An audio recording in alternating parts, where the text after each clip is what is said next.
Halo teman-teman, selamat datang kembali di Gia Academy YouTube channel. Semoga teman-teman selalu sehat dan terus semangat. Setiap hari kita melakukan rutinitas makan berikut: sarapan pagi, makan siang, dan makan malam. Semua kegiatan makan kita tadi tentu menghabiskan berbagai jenis makanan, sehingga terbentuk energi yang bisa kita gunakan untuk beraktivitas sehari-hari. Nah, tahukah teman-teman kalau setiap makanan yang kita makan mengandung zat-zat tertentu? Untuk mengetahuinya lebih lanjut, yuk kita ikuti terus video ini. Kita akan belajar zat-zat makanan yang diperlukan tubuh.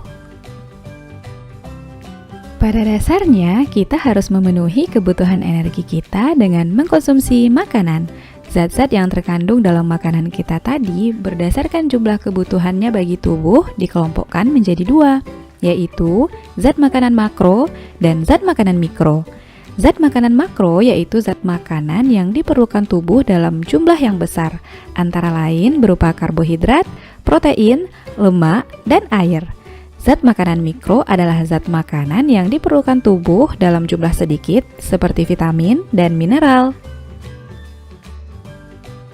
Jadi, secara umum, tubuh kita membutuhkan zat-zat berikut: karbohidrat, lemak, protein, vitamin, mineral, dan air. Semuanya memiliki peranan yang berbeda-beda bagi tubuh kita. Yuk kita bahas satu persatu. Pertama, karbohidrat. Karbohidrat merupakan senyawa organik yang berasal dari gula. Berdasarkan gugus gula penyusunnya, karbohidrat dibedakan menjadi monosakarida, disakarida, dan polisakarida. Monosakarida merupakan karbohidrat yang memiliki susunan molekul paling sederhana. Monosakarida mempunyai rasa yang manis dan mudah larut dalam air. Contohnya glukosa, fruktosa, dan galaktosa. Semua jenis monosakarida ini banyak terdapat pada buah-buahan. Disakarida terdiri atas dua molekul monosakarida, memiliki rasa yang manis dan mudah larut dalam air. Contohnya laktosa, sukrosa, dan maltosa. Laktosa terdapat dalam bahan makanan yang berasal dari hewan, misalnya air susu. Sukrosa banyak terdapat dalam gula pasir yang dikonsumsi, dan maltosa terdapat di dalam biji-bijian. Polisakarida merupakan karbohidrat yang memiliki susunan molekul yang kompleks, memiliki rasa manis dan sukar larut dalam air. Contoh polisakarida adalah amilum, glikogen, dan selulosa. Amilum banyak terdapat di dalam umbi-umbian, glikogen dalam otot dan hati hewan, sedangkan selulosa di bagian serat tumbuhan. Di dalam tubuh kita, karbohidrat berfungsi sebagai sumber energi, mengatur proses metabolisme tubuh, menjaga keseimbangan asam dan basa, mencegah konstipasi atau susah buang air besar, membantu penyerapan kalsium, dan sebagai bahan pembentuk sel, jaringan, dan organ tubuh. Zat kedua adalah lemak. Lemak merupakan zat organik hidrofobik yang sukar larut dalam air, tetapi bisa larut dalam pelarut organik seperti eter dan kloroform. Lemak adalah makromolekul. Jika dipecah akan menghasilkan 3 molekul asam lemak dan 1 molekul gliserol. Lemak sering disebut juga dengan lipid dan tersusun atas unsur karbon, hidrogen, dan oksigen. Berdasarkan komposisi kimianya, senyawa lemak dibedakan menjadi 3 macam, yaitu lemak sederhana tersusun atas trigliserida, yaitu 1 gliserol dan 3 asam lemak. Contohnya lilin, plastisin, dan minyak. Lemak campuran merupakan gabungan antara lemak dan senyawa bukan lemak seperti protein, fosfat, dan glukosa. Contohnya fosfolipid. Dan derivat lemak merupakan senyawa yang dihasilkan dari proses hidrolisis lipid, misalnya kolesterol, asam lemak, gliserol, dan sterol. Sedangkan berdasarkan ikatan kimianya, asam lemak dibedakan menjadi asam lemak jenuh yang bersifat non-esensial karena dapat disintesis oleh tubuh. Umumnya berwujud padat pada suhu kamar dan banyak terdapat pada daging, keju, susu, dan mentega. Lemak ini berasal dari lemak hewani. Asam lemak tidak jenuh, bersifat esensial karena tidak dapat disintesis oleh tubuh. umumnya berwujud cair pada suhu kamar, contohnya minyak kedelai, minyak kelapa, minyak goreng, dan lemak ini berasal dari lemak nabati. Bagi tubuh, lemak berfungsi sebagai penghasil energi tertinggi, pelindung tubuh dari pengaruh suhu rendah, pelarut vitamin A, D, E, dan K, pelindung bagi alat tubuh yang lunak, salah satu bahan penyusun membran sel, garam empedu, hormon, vitamin, dan asam folat di dalam hati, dan sebagai cadangan makanan sehingga tubuh kita bisa menahan rasa lapar. Bisa dimengerti ya? Zat makanan berikutnya adalah protein. Protein tersusun atas satu atau lebih polimer. Setiap polimer tersusun atas monomer-monomer yang disebut asam amino. Berbagai jenis asam amino membentuk rantai panjang melalui ikatan peptida dan protein. Asam amino pada protein mengandung unsur nitrogen, hidrogen, oksigen, dan karbon. Asam amino dapat dibedakan menjadi 3 golongan, yaitu asam amino esensial, merupakan asam amino yang tidak dapat disintesis tubuh, jadi diperoleh dari luar tubuh melalui makanan. Contohnya lisin, leusin, isoleusin, metonin, treonin, dan valin. Berikutnya, asam amino semi-esensial hanya dapat dibentuk oleh tubuh dalam kondisi tertentu, sehingga asam amino ini dapat menghemat pemakaian asam amino esensial. Contohnya arginin, histidin, titrosin, sistin, glisin, dan serin. Terakhir, asam amino non-esensial dapat disintesis oleh tubuh dengan bahan baku asam amino lainnya, misalnya asam glutamat, asam aspartat, glutamin, prolin, dan alanin. Berdasarkan fungsinya dalam aktivitas sel, protein dibedakan menjadi protein struktural, merupakan protein yang berfungsi membentuk struktur sel, misalnya protein perifer, dan protein integral yang menyusun membran sel. Protein fungsional adalah protein yang berperan melakukan fungsi-fungsi tertentu dalam sel, misalnya homeostatis, imunitas, metabolisme, dan transport zat. Protein fungsional dapat berupa enzim dan hormon. Bahan makanan yang banyak mengandung protein dapat digolongkan menjadi 2 macam, yaitu protein hewani, merupakan protein yang diperoleh dari hewan seperti telur, ikan, dan daging, dan protein nabati, protein yang diperoleh dari tumbuhan seperti tempe, tahu, kacang hijau, kacang kedelai, dan sayuran.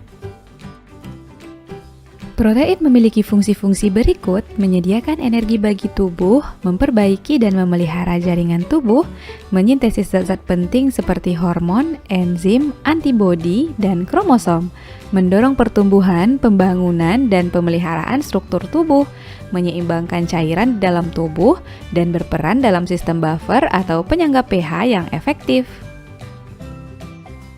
Oke teman-teman, sampai di sini berarti kita sudah membahas 3 bentuk zat-zat dalam makanan, karbohidrat, lemak, dan protein. Yuk kita lanjut ke zat berikutnya. Vitamin merupakan senyawa organik yang diperlukan tubuh untuk memperlancar metabolisme, namun tidak berfungsi menghasilkan energi. Vitamin diperlukan tubuh dalam jumlah yang sedikit, namun perannya tidak bisa digantikan oleh zat lain.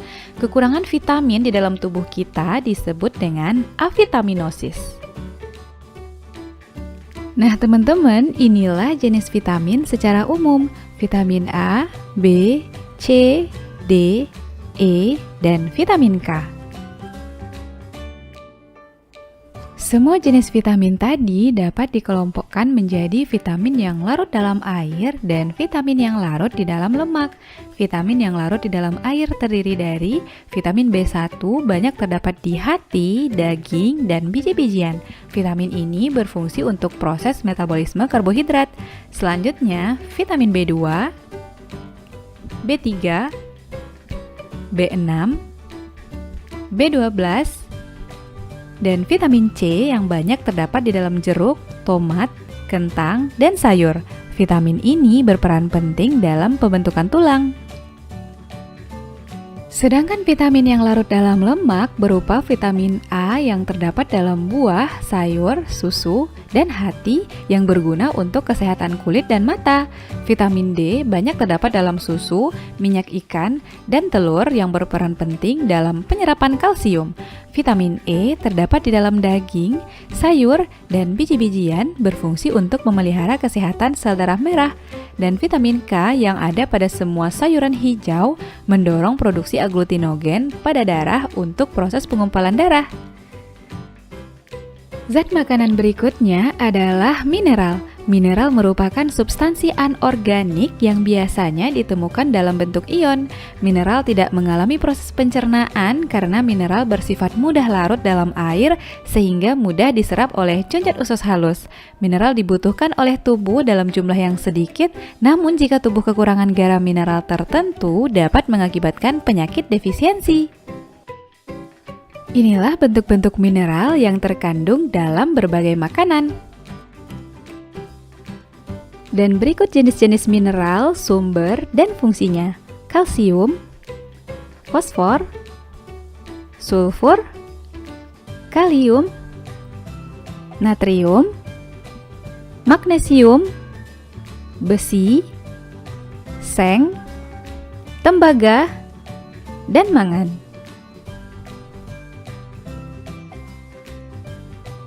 Berdasarkan jumlah yang diperlukan tubuh, garam mineral dapat dikelompokkan menjadi dua, yaitu unsur makro, misalnya natrium, kalium, fosfor, kalsium, magnesium, dan unsur mikro, misalnya seng, besi, tembaga, mangan, yodium. Dan zat yang terakhir adalah air. Air sangat dibutuhkan tubuh sebagai pelarut dalam proses metabolisme. Kandungannya sekitar 70% dari berat tubuh.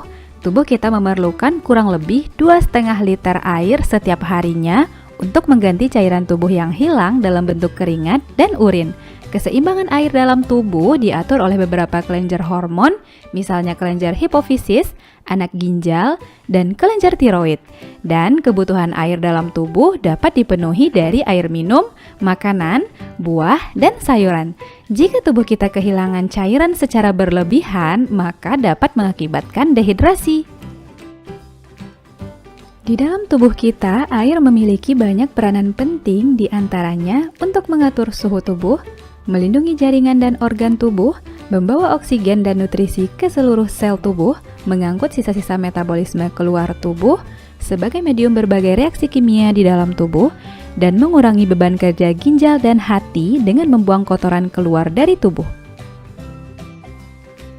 Nah teman-teman, itulah keseluruhan zat yang terkandung dalam makanan kita. Banyak sekali ya manfaatnya bagi tubuh.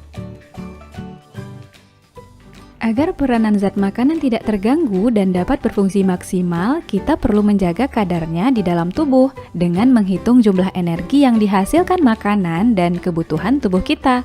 Inilah penghitungan kalori dari bahan makanan berdasarkan nilai kalori hasil proses pencernaan.